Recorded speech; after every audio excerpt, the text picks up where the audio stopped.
Previous lecture bad debts and allowance for receivable की continuity में lecture 3 let's move. Objective of today's lecture is accounting for bad debts under both approaches. जो हम पहले previous lecture के अंदर दो different approaches discuss कर चुके हैं उनको रिवाइज करेंगे।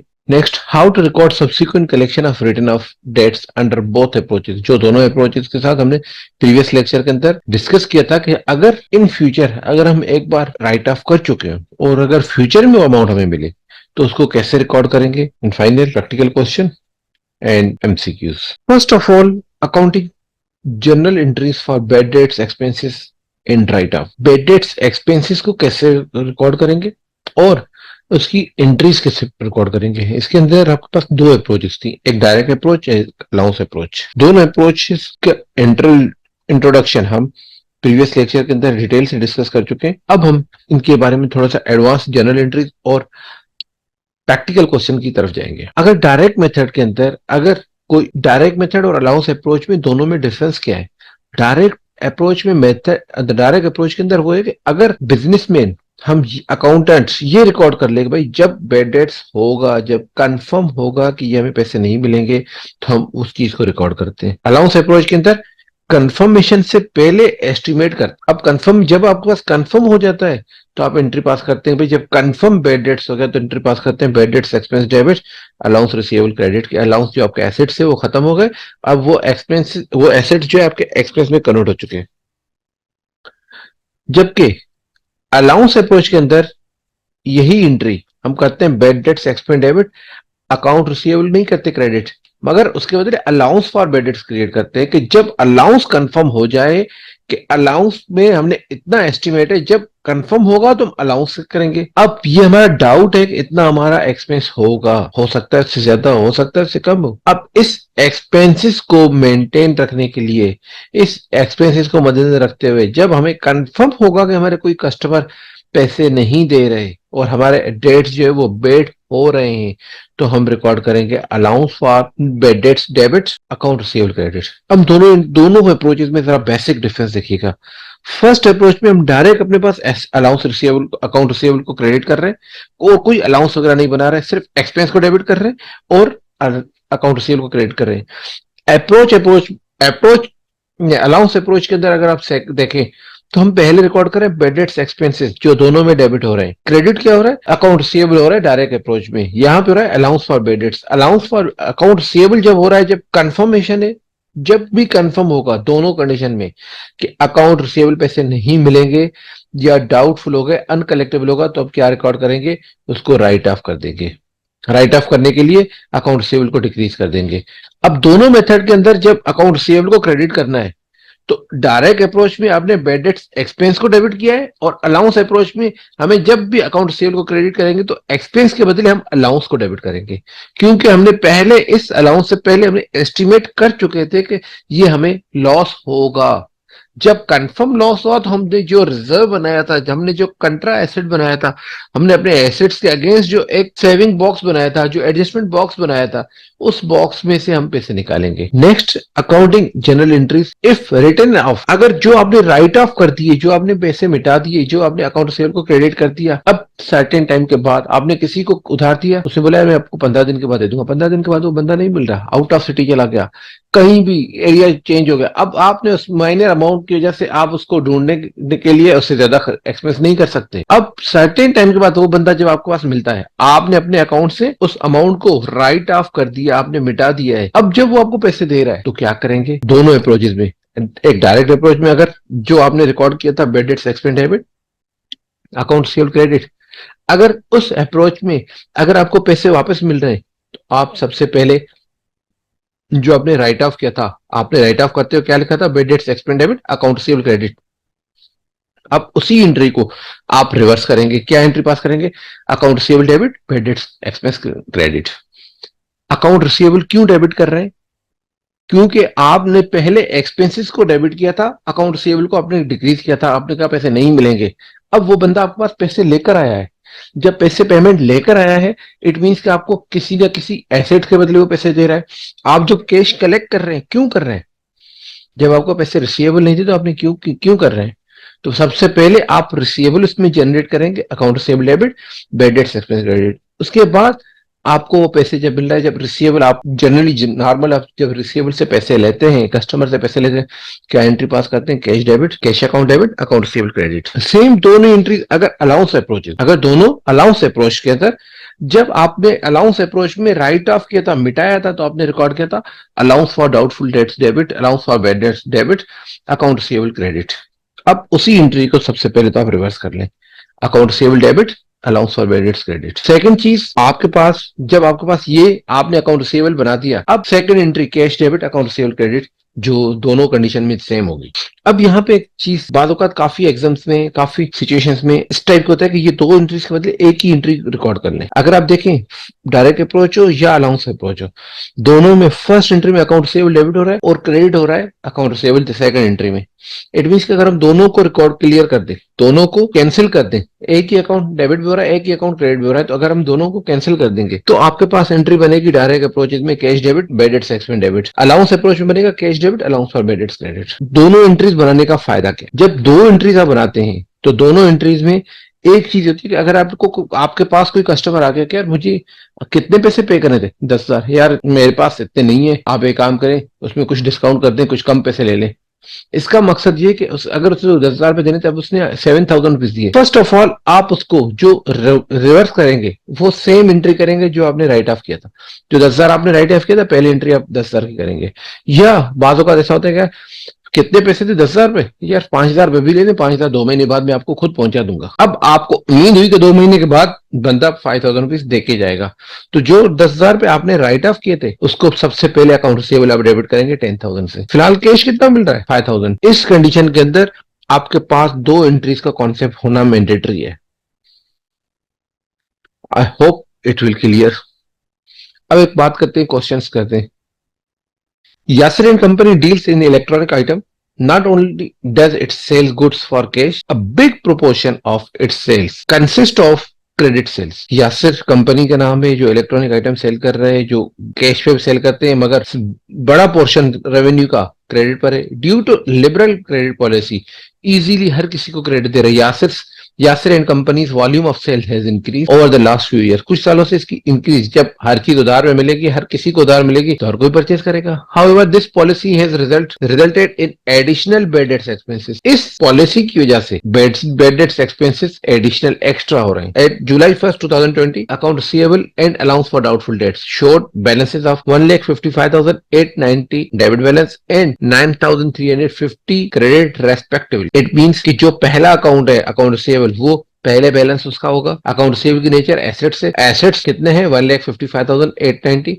उसका बैलेंस डेबिट है, तो एसेट्स की वैल्यू डेबिट होता है। Allowance for doubtful dates means allowance for doubt, जो आपने रिसीवेबल के लिए जो डाउटफुल बनाया है वो अकाउंट आपने क्रेडिट बैलेंस है, क्योंकि वो कंट्रा एसेट्स से एसेट्स के अगेंस्ट होता है। जब बैलेंस एसेट्स का डेबिट होगा तो इसका क्रेडिट होगा। Following transaction took places during 2 years to the June 2022। जुलाई 1st को अगर ये बैलेंसेस हैं, एक साल पूरा होगा जून 21, दूसरा साल होगा जून 22, 2 साल की एंट्रीज के लिए कुछ आपके पास डेटा गिवन है। 2021 में क्रेडिट सेल हुई है 11,54,300 एंड 2022 में सेल हुई है 12,10,750। रिसिप्ट फ्रॉम कस्टमर्स, जो कस्टमर से पैसे रिसीव हुए 2021 में 10,75,250 एंड 2022 में 12,55,280। डिस्काउंट अलाउड, आपने डिस्काउंट दिया है, बाद औक़ात कुछ रिकवरी के लिए, कुछ बेनिफिट्स के लिए आपने कस्टमर को डिस्काउंट भी देते हैं।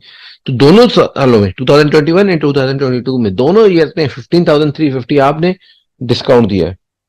Dates consider to be the uncollectable, वो डेट्स जो आपने कंसिडर किया कि ये पैसे नहीं मिलेंगे, कंसिडर टू बी अनकलेक्टेबल कि ये अमाउंट नहीं मिलेगी, वो 2021 में 13,250 रुपीज है एंड 2022 में 14,150 रुपीज है, 180 रुपीज। इस कंडीशन में अगर नेक्स्ट इंफॉर्मेशन है, Yasir and company makes allowance for doubtful debts at 5% of the closing balance of account receivable. जो भी हर साल अकाउंट रिसीवेबल का क्लोजिंग बैलेंस होगा उसका 5% आपके पास contra assets means allowance for doubtful debts में होना चाहिए। ये इस क्वेश्चन के ओवरऑल इंपॉर्टेंस है। कितना अमाउंट होना चाहिए? 5%, कम से कम 5% इसका अलाउंस होना चाहिए। इट मींस कि आपके पास ये डेटा गिवन है। अब क्या करेंगे, रिक्वायर्ड क्या है for the year ended 2021 and 2022, prepare account receivable and allowance for doubtful dates. Prepare accounts of, अब आपको अकाउंट्स बनाने हैं। फर्स्ट ऑफ ऑल 2021 का बनेगा, उसके बाद 2022 का बनेगा। अब इस बात को मद्देनजर रखते हुए कि दोनों सालों में जो जो एक्टिविटीज हो रही हैं उसको एक एक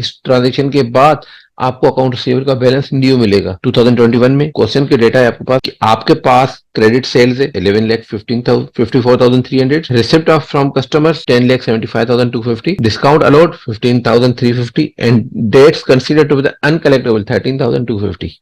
इन कंडीशन में 2021 में, अब इस कंडीशन में आपके पास, आपको ये देखना है कि आपके पास अकाउंट रिसीवेबल का बैलेंस प्रीवियस कितना था। प्रीवियस बैलेंस आपके पास 1,55,890, ये जब आपके पास ओपनिंग था। अब ड्यूरिंग द ईयर आपने कितनी सेल्स की, क्रेडिट सेल्स 11,54,300। क्रेडिट सेल की एंट्री क्या बनती है, account receivable debit sales credit. Account receivable का अकाउंट डेबिट होगा, account receivable debit sales credit. Second number, receipt from customer 10,75,250 rupees आपने कस्टमर से पैसे रिसीव किए, cash debit, account receivable credit. इसके बाद आपने कस्टमर को डिस्काउंट दिया है।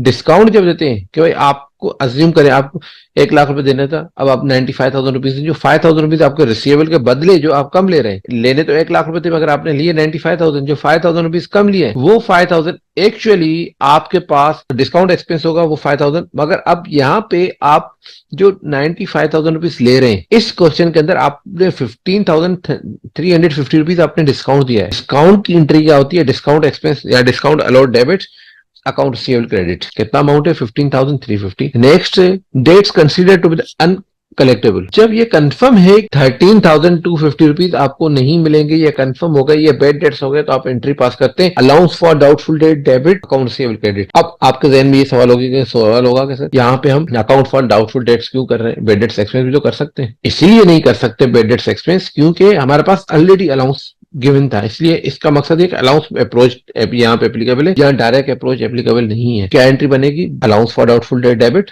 Account receivable credit.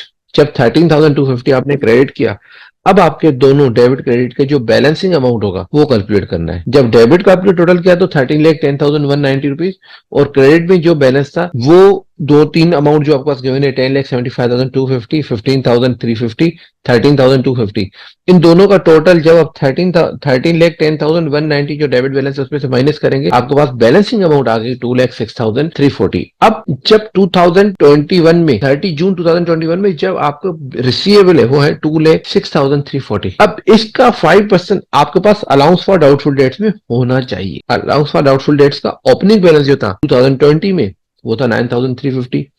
अब इसके बाद हमने एक और एंट्री पास की थी, allowance for doubtful debit account receivable credit 13,250 rupees की, जो आपने कंफर्म हो गया कितने पैसे नहीं मिलेंगे। की एस्टिमेशन थी कि 9,350 रुपीज नहीं मिलेंगे, एक्चुअल जो नहीं मिले वो 13,250 रुपीज नहीं मिले।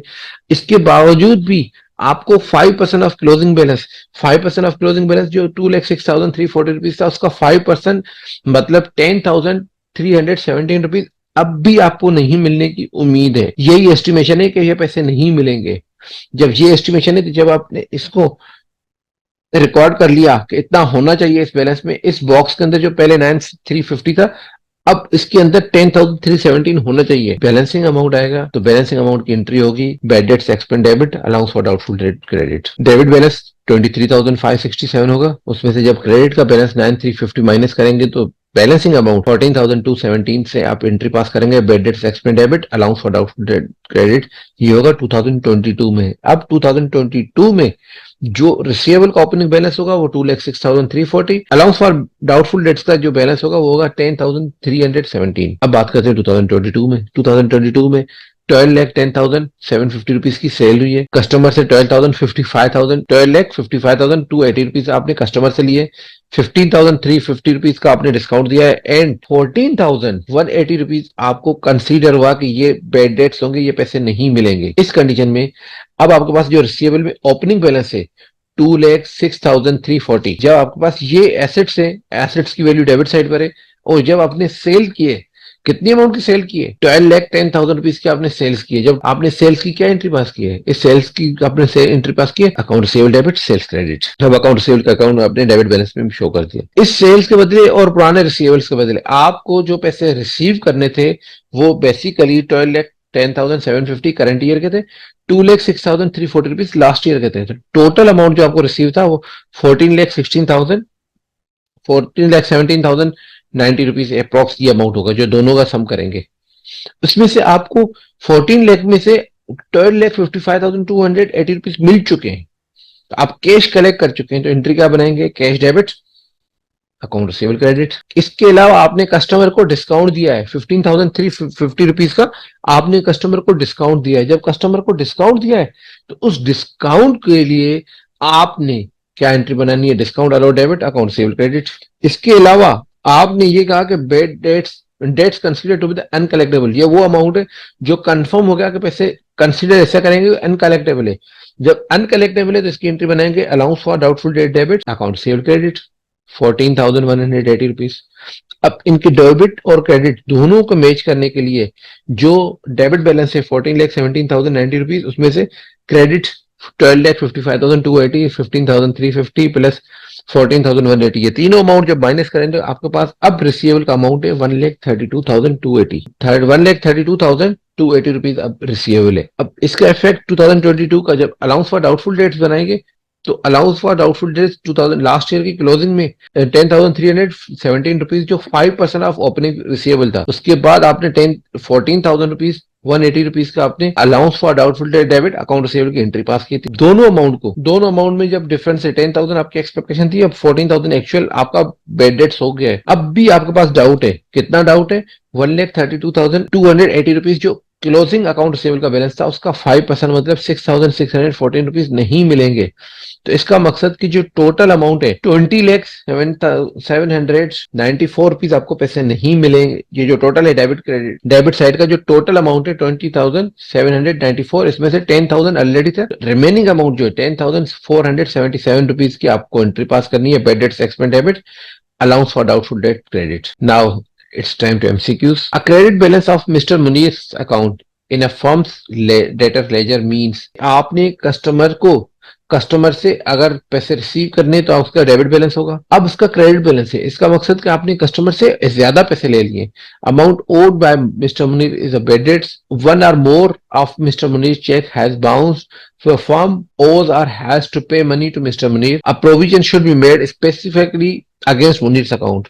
It means कि अगर आपने किसी कस्टमर से डेटर्स अकाउंट में डेबिट बैलेंस है तो आपको रिसीवेबल है, अब क्रेडिट में तो इस मीन्स कि आपके लिए वो पेएबल है। तो option C is correct, the firm owes or has to pay money to Mr. Munir. Second number MCQ, a customer who was unable to pay debts owed to the business gave an electric diary. एक customer है जो आपको पैसे देने के लिए उसके पास नहीं है मगर वो आपको एक इलेक्ट्रिक डायरी दे रहे हैं। Owner of the business accepted it to cancel the debts, owner ने एक्सेप्ट कर दिया कि ठीक है आप ये मुझे डायरी दे दें, मैं आपके रिसीवेबल्स को खत्म कर देता हूं, but he gave this diary to his son as a birthday present. मगर वो जो डायरी है वो बिजनेस में नहीं लेकर आ रहा, वो अपने बेटे को बर्थडे गिफ्ट दे रहा है। What is the double entry for the above transaction? इस ट्रांजेक्शन के लिए क्या डबल एंट्री होगी? अब आपके पास क्या चीज आ रही है? डायरी आ रही है, मगर क्या डायरी भी आप अपने बेटे को दे रहे हैं? तो बिजनेस से जो आउटसाइड जाता है उसको कहते हैं ड्राइंग, मगर उस ड्राइंग के बदले क्या वो इलेक्ट्रिक डायरी आपने आपके बिजनेस का पार्ट है? नहीं, आप ड्राइंग कर रहे हैं, जितने में वो ड्राइंग आपने डायरी ली है उतना ही अमाउंट आप अकाउंट रिसीवेबल को डिक्रीज कर रहे हैं।